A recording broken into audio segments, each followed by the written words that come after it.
ஆசாரியரின் பாவ நிவாரண பலி. 8ஆம் நாளிலே மோசே ஆரோனையும் அவன் குமாரரையும் இஸ்ரவேலின் மூப்பரையும் அழைத்து, ஆரோனை நோக்கி, நீ பாவ நிவாரண பலியாக பழுதற்ற ஒரு கன்றுக்குட்டியையும் சர்வாங்க தகன பலியாக பழுதற்ற ஒரு ஆட்டுக்கடாவையும் தெரிந்து கொண்டு கர்த்தருடைய சந்நிதியில் பலியிடக் கடவாய். மேலும் இஸ்ரவேல் புத்திரரை நோக்கி, கர்த்தருடைய சந்நிதியில் பலியிடும்படிக்கு நீங்கள் பாவ நிவாரண பலியாக பழுதற்ற ஒரு வெள்ளாட்டுக் கடாவையும் சர்வாங்க தகன பலியாக ஒரு வயதான பழுதற்ற ஒரு கன்றுக்குட்டியையும் ஒரு ஆட்டுக்குட்டியையும் சமாதான பலிகளாக ஒரு காளையையும் ஒரு ஆட்டுக்கடாவையும் எண்ணெயிலே பிசைந்த போஜன பலியையும் கொண்டு வாருங்கள் என்று கர்த்தர் உங்களுக்கு தரிசனமாவார் என்று சொல் என்றான். மோசே கட்டளையிட்டவைகளை அவர்கள் ஆசரிப்பு கூடாரத்துக்கு முன்பாக கொண்டு வந்தார்கள். சபையார் எல்லாரும் சேர்ந்து கர்த்தருடைய சந்நிதியில் நின்றார்கள். அப்பொழுது மோசே, கர்த்தர் கட்டளையிட்ட இந்த காரியத்தை செய்யுங்கள், கர்த்தருடைய மகிமை உங்களுக்கு காணப்படும் என்றான். மோசே ஆரோனை நோக்கி, நீ பலிபீடத் தண்டையில் சேர்ந்து கர்த்தர் கட்டளையிட்டபடியே உன் பாவ நிவாரண பலியையும் உன் சர்வாங்க தகன பலியையும் செலுத்தி உனக்காகவும் ஜனங்களுக்காகவும் பாவ நிவர்த்தி செய்து ஜனங்களுடைய பலியையும் செலுத்தி அவர்களுக்காகவும் பாவ நிவர்த்தி செய் என்றான். 8ஆம் நாளிலே மோசே ஆரோனையும் அவருடைய குமாரரையும் இஸ்ரவேலின் மூப்பரையும் அழைத்து கர்த்தர் தனக்கு சொன்ன கட்டளைகளை அவர்களுக்கு சொல்லுகிறார். ஆசாரியர்கள் 7 நாள் அளவும் பிரதிஷ்டைப்படுத்தப்பட்டிருக்கிறார்கள். அவர்களுடைய பிரதிஷ்டையின் நாட்கள் நிறைவேறியவுடன் 8ஆம் நாளிலே மோசே ஆசாரியருக்கு கட்டளை கொடுக்கிறார். பிரதிஷ்டை வைபவம் முடிந்த பின்பு ஆசாரியருக்கு ஓய்வு கொடுக்கப்படவில்லை. அவர்கள் ஆசாரிய ஊழியத்தை உடனே செய்ய ஆரம்பித்து விடுகிறார்கள். கர்த்தருடைய ஊழியம் மிகவும் விசேஷமானது. அது சோம்பேறியாக செய்யப்படும் ஊழியம் அல்ல. கர்த்தருக்கு ஊழியம் செய்கிறவர்கள் உற்சாகமாயும் சுறுசுறுப்பாயும் ஊழியம் செய்ய வேண்டும்.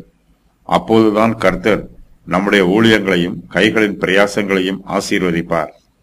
மோசே ஆரோனையும் அவருடைய குமாரரையும் இஸ்ரவேலின் மூப்பரையும் அழைத்து, இன்று கர்த்தர் உங்களுக்கு தரிசனமாவார் என்று சொல்லுகிறார். மோசே இந்த வாக்கியத்தை ஆரோனிடத்தில் சொல்லுகிறார். மோசே தனக்கு சொன்ன இந்த வாக்கியத்தை ஆரோன் தன் குமாரருக்கும் இஸ்ரவேலின் மூப்பருக்கும் சொல்ல வேண்டும்.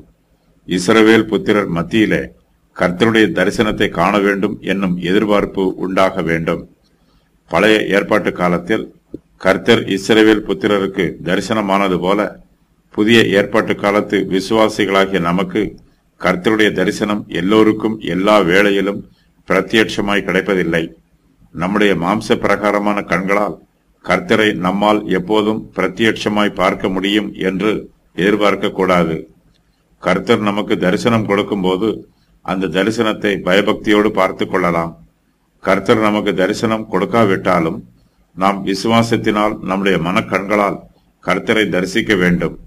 புதிய ஏற்பாட்டு காலத்து விசுவாசிகளாகிய நாம் தரிசித்து நடவாமல் விசுவாசித்து நடக்கிறோம். நாம் கர்த்தருக்கு அருகாமையில் வரும்போது கர்த்தரும் நமக்கு அருகாமையில் வருகிறார். தமக்கு அருகாமையில் வருகிறவர்களை கர்த்தர் தம்மோடு கூட சேர்த்துக் கொள்கிறார். பழைய ஏற்பாட்டு காலத்து பரிசுத்தவான்கள் கர்த்தருக்கு பாவ நிவாரண பலிகளையும் சர்வாங்க தகன பலிகளையும் சமாதான பலிகளையும் போஜன பலிகளையும் செலுத்தினார்கள். புதிய ஏற்பாட்டு காலத்து விசுவாசிகளாகிய நாமோ கர்த்தருக்கு ஆவிக்கேற்ற பலிகளை செலுத்துகிறோம். கர்த்தர் பழைய ஏற்பாட்டு காலத்தில் இஸ்ரவேல் சபையாரின் பலிகளை அங்கீகரித்தது போல புதிய ஏற்பாட்டு காலத்து விசுவாசிகளாகிய நம்முடைய ஆவிக்குரிய பலிகளையும் அங்கீகரிக்கிறார். விசுவாசத்தினால் செலுத்தும் காணிக்கைகளும் பலிகளும் கர்த்தருக்கு பிரியமானது. ஆவிக்கேற்ற பலிகளை செலுத்துகிற நாம் ஆவிக்கேற்ற பிரகாரமாக ஜீவிக்க வேண்டும். கர்த்தருடைய தரிசனத்தை காண வேண்டும் என்று ஆசாரியர் இஸ்ரவேல் சபையார் எல்லோரும் ஆவலாய் காத்திருக்கிறார்கள். கர்த்தரும் தம்முடைய தரிசனத்தை அவர்களுக்கு காண்பிக்க சித்தமுள்ளவராய் இருக்கிறார். கர்த்தருடைய தரிசனத்தை காண்பதற்கு மோசே அவர்கள் எல்லோரையும் ஆயத்தம் பண்ணுகிறார்.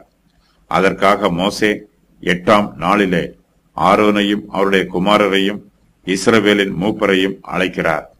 8ஆம் நாள் என்பது 7 நாள் பிரதிஷ்டைக்கு பின்பு வரும் 8ஆம் நாள் ஆகும். பிரதிஷ்டையின் 7 நாட்கள் எந்த கிழமையில் ஆரம்பித்து இருந்தாலும் அதில் ஒரு ஓய்வு நாளும் வந்திருக்கும். ஓய்வு நாளில் ஒரு வேலையும் செய்யக்கூடாது என்பது உலக பிரகாரமான வேலையை குறிக்கும்.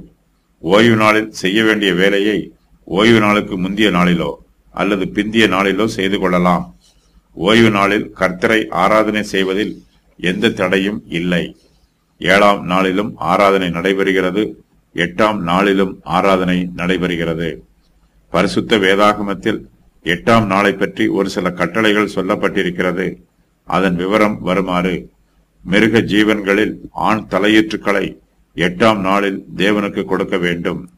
ஆசாரியர் 8ஆம் நாளில் ஊழியத்தை ஆரம்பிக்க வேண்டும். 8ஆம் நாளில் இஸ்ரவேலின் ஆண்மக்கள் விருத்த சேதனம் பண்ணிக்கொள்ள வேண்டும். குஷ்டரோகிகள் 8ஆம் நாளில் சுத்திகரிப்பு செய்ய வேண்டும். 8ஆம் நாளில் பிரமியம் உள்ளவன் சுத்திகரிப்பு செய்ய வேண்டும். 8ஆம் நாளில் உதிர ஊறல் உள்ளவள் சுத்திகரிப்பு செய்ய வேண்டும். கூடாரங்களில் பண்டிகையின் போது 8ஆம் நாள் சபை கூடும் பரிசுத்த நாளாகும். நசரேயனுடைய கடைசி சடங்குகள் 8ஆம் நாளில் நிறைவேற்றப்படும். ஆரோன் கர்த்தருக்கு செலுத்த வேண்டிய தன்னுடைய பலிகளை ஆயத்தம் பண்ண வேண்டும். மோசே ஆரோனை நோக்கி, நீ பாவ நிவாரண பலியாக பழுதற்ற ஒரு கன்றுக்குட்டியையும் சர்வாங்க தகன பலியாக பழுதற்ற ஒரு ஆட்டுக்கடாவையும் தெரிந்து கொண்டு கர்த்தருடைய சந்நிதியில் பலியிட கடவாய் என்று சொல்லுகிறார். ஆரோன் தன்னுடைய பாவ நிவாரண பலியாக பழுதற்ற ஒரு கன்றுக்குட்டியை கர்த்தருக்கு பலி செலுத்த வேண்டும். இஸ்ரவேல் புத்திரர் வனாந்திரத்தில் இருந்தபோது ஆரோன் அவர்களுக்கு ஒரு பொன் கன்றுக்குட்டியை வார்ப்பித்து கொடுத்தார். இது ஆரோனுடைய பாவம். அவருடைய பாவம் நிவர்த்தி பண்ணப்பட வேண்டும். ஆரோன் பொன் கன்றுக்குட்டியை வார்ப்பித்து கர்த்தருக்கு விரோதமாக பாவம் செய்ததினால் அவருடைய பாவத்தை நிவர்த்தி பண்ணுவதற்கு பழுதற்ற ஒரு கன்றுக்குட்டியை பாவ நிவாரண பலியாக செலுத்த வேண்டும் என்று மோசே சொல்லுகிறார். ஆரோன் தனக்கு பாவ நிவாரண பலியை செலுத்துவது போல ஆரோனுடைய குமாரரும் இஸ்ரவேல் புத்திரரும் தங்களுடைய பாவ நிவாரண பலிகளை செலுத்துவதற்கு ஆயத்தம் பண்ண வேண்டும். அவர்கள் எல்லோரும் பாவ நிவாரண பலிகளை கொண்டு வர வேண்டும் என்று ஆரோன் அவர்களிடத்தில் சொல்ல வேண்டும். மோசே ஆரோனை நோக்கி, நீ இஸ்ரவேல் புத்திரரை நோக்கி கர்த்தருடைய சந்நிதியில் பலியிடும்படிக்கு நீங்கள் பாவ நிவாரண பலியாக பழுதற்ற ஒரு வெள்ளாட்டு கடாவையும் சர்வாங்க தகன பலியாக ஒரு வயதான பழுதற்ற ஒரு கன்றுக்குட்டியையும் ஒரு ஆட்டுக்குட்டியையும் சமாதான பலிகளாக ஒரு காளையையும் ஒரு ஆட்டுக்கடாவையும் எண்ணெயிலே பிசைந்த போஜன பலியையும் கொண்டு வாருங்கள் என்று சொல்லுகிறார். ஆரோன் முதலாவதாக தன்னுடைய பாவத்தை நிவர்த்தி பண்ணுவதற்கு பாவ நிவாரண பலியை செலுத்த வேண்டும். தன்னுடைய பாவம் நிவர்த்தி பண்ணப்பட்ட பின்பு ஆரோன் இஸ்ரவேல் புத்திரருடைய பாவங்களை நிவர்த்தி பண்ணுவதற்கு அவர்களுக்காக பாவ நிவாரண பலிகளை செலுத்த வேண்டும். மோசே ஆரோனை நோக்கி, நீ பலிபீடத்தண்டையில் சேர்ந்து கர்த்தர் கட்டளையிட்டபடியே உன் பாவ நிவாரண பலியையும் உன் சர்வாங்க தகன பலியையும் செலுத்தி உனக்காகவும் ஜனங்களுக்காகவும் பாவ நிவர்த்தி செய்து ஜனங்களுடைய பலியையும் செலுத்தி அவர்களுக்காகவும் பாவ நிவர்த்தி செய் என்று சொல்லுகிறார். பிரதான ஆசாரியர் தன்னுடைய பாவத்திற்காக பாவ நிவாரண பலியை செலுத்துகிறார். அவர் ஆசாரியராக இருந்தாலும் பாவிகளில் ஒருவராக இருக்கிறார். பிரதான ஆசாரியரும் பாவிகளோடு சேர்ந்து அவர்களுடைய பாவங்களுக்கு பங்காளியாய் இருக்கிறார். புதிய ஏற்பாட்டு காலத்து விசுவாசிகளாகிய நமக்கு நம்முடைய கர்த்தராகிய இயேசு கிறிஸ்துவே மகா பிரதான ஆசாரியர். அவரிடத்தில் ஒரு பாவமும் இல்லை. அவர் பாவம் அறியாதவர். கிறிஸ்துவானவர் பாவிகளிடமிருந்து வேறு பிரிக்கப்பட்டிருக்கிறார். ஆகையினால் கிறிஸ்துவுக்கு பாவ நிவாரணம் தேவையில்லை. நம்முடைய கர்த்தராகிய இயேசு கிறிஸ்து கல்வாரி சிலுவையிலே தம்மையே பாவ நிவாரண பலியாக ஒப்பு கொடுத்தார். கிறிஸ்துவானவர் தம்முடைய பாவத்திற்காக சிலுவையில் மரிக்கவில்லை. அவரிடத்தில் பாவம் ஒன்றுமில்லை. அவர் உலகத்தாரின் பாவங்களை தம்மீது ஏற்றுக்கொண்டு மனு புத்திரருடைய பாவங்களை நிவர்த்தி பண்ணுவதற்காக கல்வாரி சிலுவையிலே பாவ நிவாரண பலியாக மரித்தார். ஆரோன் தனக்காக பாவ நிவார்த்தி செய்த பின்பு அவர் இஸ்ரவேல் ஜனங்களுக்காகவும் பாவ நிவர்த்தி செய்ய வேண்டும். ஆரோன் இஸ்ரவேல் சபையாருடைய பலிகளை செலுத்தி அவர்களுக்காகவும் பாவ நிவர்த்தி செய்ய வேண்டும். கர்த்தர் இஸ்ரவேல் ஜனத்தார் மீது தம்முடைய கிருபையையும் இரக்கத்தையும் காண்பிக்கிறார். இஸ்ரவேல் ஜனங்களுக்காக பாவ நிவர்த்தி செய்யப்படுவதை கர்த்தர் அங்கீகரிக்கிறார். அது மாத்திரம் அல்ல, அவர்களுக்காக பாவ நிவர்த்தி பண்ணப்பட வேண்டும் என்றும் கர்த்தர் கட்டளையிடுகிறார். ஆகையினால் இஸ்ரவேல் ஜனங்கள் கர்த்தருடைய சந்நிதியில் பாவ நிவாரண பலிகளை செலுத்தும் போது தங்களுடைய பாவங்கள் மன்னிக்கப்படுமா என்று சந்தேகப்பட வேண்டிய அவசியம் இல்லை. கர்த்தர் தம்முடைய வார்த்தையில் உண்மை உள்ளவர். கர்த்தர் தாமே ஜனங்களுடைய பலியையும் செலுத்தி அவர்களுக்காக பாவ நிவர்த்தி செய் என்று கட்டளை கொடுத்திருக்கிறார். கர்த்தருடைய வார்த்தையின் பிரகாரம் ஜனங்களுக்காக பலிகள் செலுத்தப்படும் போது அவருடைய பாவங்கள் நிவர்த்தி செய்யப்படும். தங்களுடைய பாவங்கள் நிவர்த்தி பண்ணப்படுவதற்காக இஸ்ரவேல் புத்திரர் பாவ நிவாரண பலிகளையும் சமாதான பலிகளையும் போஜன பலியையும் கர்த்தருடைய சன்னதியில் கொண்டு வர வேண்டும் என்று மோசே அவர்களுக்கு கர்த்தருடைய வார்த்தையை சொல்லுகிறார். மோசே கட்டளையிட்டவைகளை அவர்கள் ஆசரிப்பு கூடாரத்துக்கு முன்பாக கொண்டு வருகிறார்கள். சபையார் எல்லாரும் சேர்ந்து கர்த்தருடைய சந்நிதியில் நிற்கிறார்கள். அப்பொழுது மோசே அவர்களை நோக்கி, கர்த்தர் கட்டளையிட்ட இந்த காரியத்தை செய்யுங்கள், கர்த்தருடைய மகிமை உங்களுக்கு காணப்படும் என்று சொல்லுகிறார்.